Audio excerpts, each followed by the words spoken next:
Saat ini masih banyak yang belum kita ketahui tentang abad kekosongan, namun pada saat yang sama juga terdapat banyak karakter yang sudah cukup banyak kita ketahui. Tentu saja ada karakter yang sudah jelas seperti Joy Boy, Imu, dan Zunesa, namun ada juga beberapa karakter yang tidak jelas seperti Raja Don Quixote, Man Meyer, atau bahkan seperti Davy Jones yang membantu kita mendapatkan pemahaman yang lebih baik tentang abad kekosongan. Jadi mari kita bahas setiap karakter dari abad kekosongan yang kita ketahui saat ini. Untuk memulainya, tentu saja kita perlu berfokus pada tokoh protagonis dalam kisah ini yaitu Joy Boy dan Nika. Namun sangat penting untuk dipahami bahwa Joy Boy dan Nika bukanlah orang yang sama melainkan dua entitas yang terpisah. Saya akan mencoba menjelaskannya semampu saya, namun ini sedikit rumit, jadi harap simak penjelasannya sampai akhir. Sebagai permulaan, ada sosok Dewa Matahari Nika yang disebut sebagai prajurit pembebasan. Nika adalah sosok mitos yang dipercaya sebagai dewa di banyak kebudayaan kuno. Namun secara fisik dia adalah seseorang yang tidak pernah benar-benar ada di dunia. Hal ini dikemukakan oleh Kuma dan Saturnus yang menyatakan bahwa Nika tidak pernah ada di dunia melainkan merupakan sosok fiksi dalam legenda yang pada dasarnya hanya ada dalam cerita khayalan. Kuma secara khusus menggambarkan Nika dengan kata yang sangat penting yaitu menjadi pahlawan super yang kekuatan supernya adalah kemampuan membuat orang tertawa dengan tingkah konyolnya. Nika juga memiliki tubuh yang elastis yang terbuat dari karet yang memungkinkannya untuk merenggang seperti karakter kartun dan membuat siapapun yang membaca ceritanya akan tertawa. Hal ini sama dengan tingkah laku Luffy saat dia dalam mode Gear 5 yang banyak membuat orang lain tertawa karena tingkahnya. Fakta bahwa Nika merupakan superhero dalam cerita fiksi dapat dengan mudah kita lihat dari julukannya yaitu Nika sang prajurit pembebasan yang dapat kita bandingkan dengan cerita fiksi lainnya yaitu seperti Sora sang prajurit laut yang dipercaya akan mewujudkan konsep laut dan pemerintahan dunia, namun ini akan kita bahas nanti. Nika selanjutnya digambarkan memiliki rambut bersih berbentuk api dan mengenakan pakaian berwarna putih meskipun biasanya hanya memakai pakaian dalam saja seperti karakter kartun lainnya yaitu Mickey Mouse. Nika juga digambarkan selalu tertawa mengikuti irama genderang yang disebut sebagai genderang pembebasan. Meskipun dua buah drum terlihat ada di pinggulnya, konon detak jantung Nika juga akan bergema dengan ritme yang lucu seperti suara drum saat pesta. Tokoh fiktif Nika ini menjadi disegani selama abad kekosongan dan menjadi idola para tahanan, budak, dan orang-orang tertindas di seluruh dunia yang begitu sengsara dalam hidupnya sehingga mereka menemukan panutan dalam sosok seperti Nika yang membuat mereka bisa tertawa hanya dengan membaca atau mendengar kisahnya. Oleh karena itu, Nika kemudian dipuja sebagai sosok Dewa Matahari, dewa yang mulai didoakan orang-orang dan bahkan ada yang berharap bahwa dewa tersebut benar-benar ada. Dan seperti yang dijelaskan Vegapunk sendiri, impian dan harapan orang-orang agar seseorang seperti Nika benar-benar ada menghasilkan lahirnya buah iblis spesial yaitu Hito Hito no Mi model Nika. Buah Zoan mistis ini memungkinkan seseorang mengubah tubuhnya menjadi karet dan bahkan mencapai transformasi yang membuat mereka lebih mirip dengan sosok Dewa Nika ketika buah iblis tersebut awakening.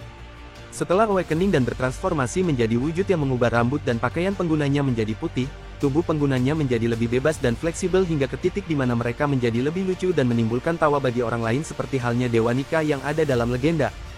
Jantung mereka juga akan mulai berdetak mengikuti irama genderang pembebasan yang lucu dan lihatlah di sini letak perbedaannya karena Joy Boy sebenarnya adalah seorang pria sejati yang memang ada pada abad kekosongan. Meskipun pria ini dikenal dengan nama Joy Boy namun tidak diketahui apakah ini adalah nama aslinya atau hanya nama yang ia asumsikan, mengingat nama Joy Boy terdengar seperti nama panggilan dari seorang superhero seperti contohnya superhero Astro Boy. Namun paling tidak dia dikenal luas oleh teman-temannya, sekutunya, dan pihak-pihak lain dengan nama Joy Boy, jadi kita akan terus menyebutnya dengan nama itu. Joy Boy berasal dari kerajaan berteknologi maju dari abad kekosongan yang digambarkan sebagai kerajaan yang sangat besar. Dia akhirnya dikenal sebagai bajak laut pertama dalam sejarah dan terbukti merupakan tokoh kunci di kerajaan kuno dan klan Di yang diasosiasikan sebagai bagian dari kerajaan tersebut karena Imu menganggap klan Di adalah musuhnya di masa lalu. Namun aspek terpenting tentang Joy Boy tersirat bahwa dia merupakan pengguna buah iblis Hito Hito no Mi model Nika yang pertama. Dan dengan memakan buah iblis tersebut dan juga berhasil membangunkan awakening dari kekuatan buah iblis tersebut, Joy Boy berhasil berubah menjadi superhero seperti Nika yang ada dalam cerita dengan mewujudkan dirinya melalui transformasi buah iblis tersebut. Inilah mengapa Joy Boy dan Nika kadang-kadang diasosiasikan atau bahkan dikira sama karena Joy Boy ketika bertransformasi dengan kekuatan buah iblisnya dia terlihat seperti Nika, padahal Nika yang asli hanyalah superhero yang ada dalam cerita fiksi. Menurut Saturnus, dia menyatakan bahwa keinginan bucanir untuk menjadi Nika adalah alasan mengapa ras mereka perlu dihukum dan dibasmi. Pernyataan dari Saturnus ini menunjukkan bahwa Joy Boy mungkin sebenarnya adalah anggota dari ras bucanir dan dengan demikian pemerintah menghukum dan memperbudak ras bucanir karena takut salah satu dari mereka mencoba menjadi pengguna dari kekuatan buah iblis model Nika di masa depan. Karena ketakutan mereka terhadap garis keturunan itu terlihat ketika mereka ingin sekali mengeksekusi S karena dia merupakan anak kandung dari Roger. Topi jerami yang ada di freezer di Mary Geoise ukurannya juga terlihat pas untuk dipakai oleh ras bucanir. Topi ini tidak bisa dibilang topi raksasa karena agak terlalu kecil jika dipakai oleh ras raksasa, tapi topi ini sangat cocok jika dipakai oleh ras bucanir, jadi masuk akal jika ini adalah topi dari Joy Boy yang asli. Namun mungkin saja pernyataan Saturnus ini memiliki maksud yang berbeda, hal ini juga cukup sulit untuk kita dapat memastikannya. Kita juga harus ingat bahwa buah iblis model Nika ini merupakan buah iblis tipe Zoan yang memiliki kekuatan tersendiri.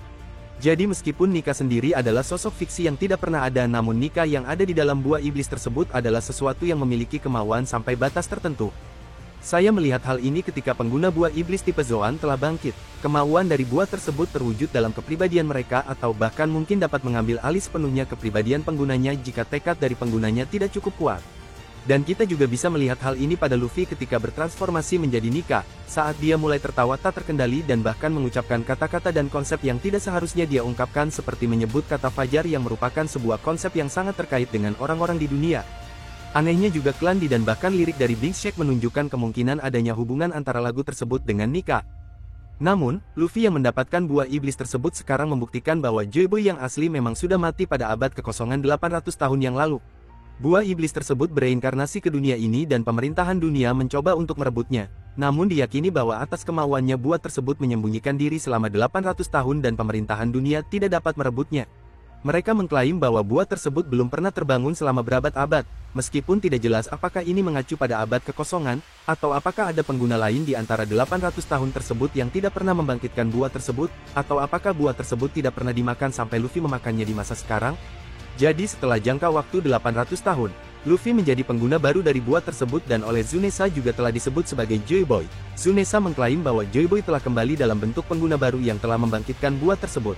Oden juga menyatakan bahwa suatu hari nanti Joy Boy akan datang ke negeri Wano, serta Otohime dan Neptune juga menyatakan hal yang sama bahwa Joy Boy yang akan datang akan bertemu dengan Shirahoshi. Roger juga sempat menyinggung bahwa kemungkinan besar ini adalah pertemuan dua raja yang dikatakan oleh Raja Laut, meskipun kita tidak dapat memastikannya. Dipercayai bahwa Joy Boy yang baru ini akan memenuhi keinginan masyarakat dan membantu membawa fajar baru bagi dunia bersama dengan salah satu dari senjata kuno Poseidon, yaitu Shirahoshi, tapi kita tidak tahu apakah hal ini sudah diramalkan, dan apakah Luffy adalah orang yang terpilih, atau mereka hanya berharap seseorang akan muncul ketika salah satu dari senjata kuno itu telah terlahir kembali, yaitu Shirahoshi, dan Luffy adalah seseorang yang mereka nantikan selama ini berdasarkan dari buah iblisnya dan impiannya. Seperti yang dikatakan Roger, dia datang terlalu dini karena Shirahoshi belum lahir, jadi mereka hanya bisa berharap ada orang lain yang bisa melampaui mereka dan menjadi Joy Boy yang baru.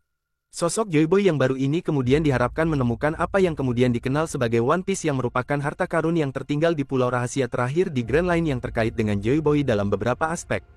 Roger sepertinya menggambarkannya sebagai kisah tertawa, sebuah cerita yang membuat Roger dan krunya tertawa sama seperti Nika yang digambarkan dapat membuat orang lain tertawa.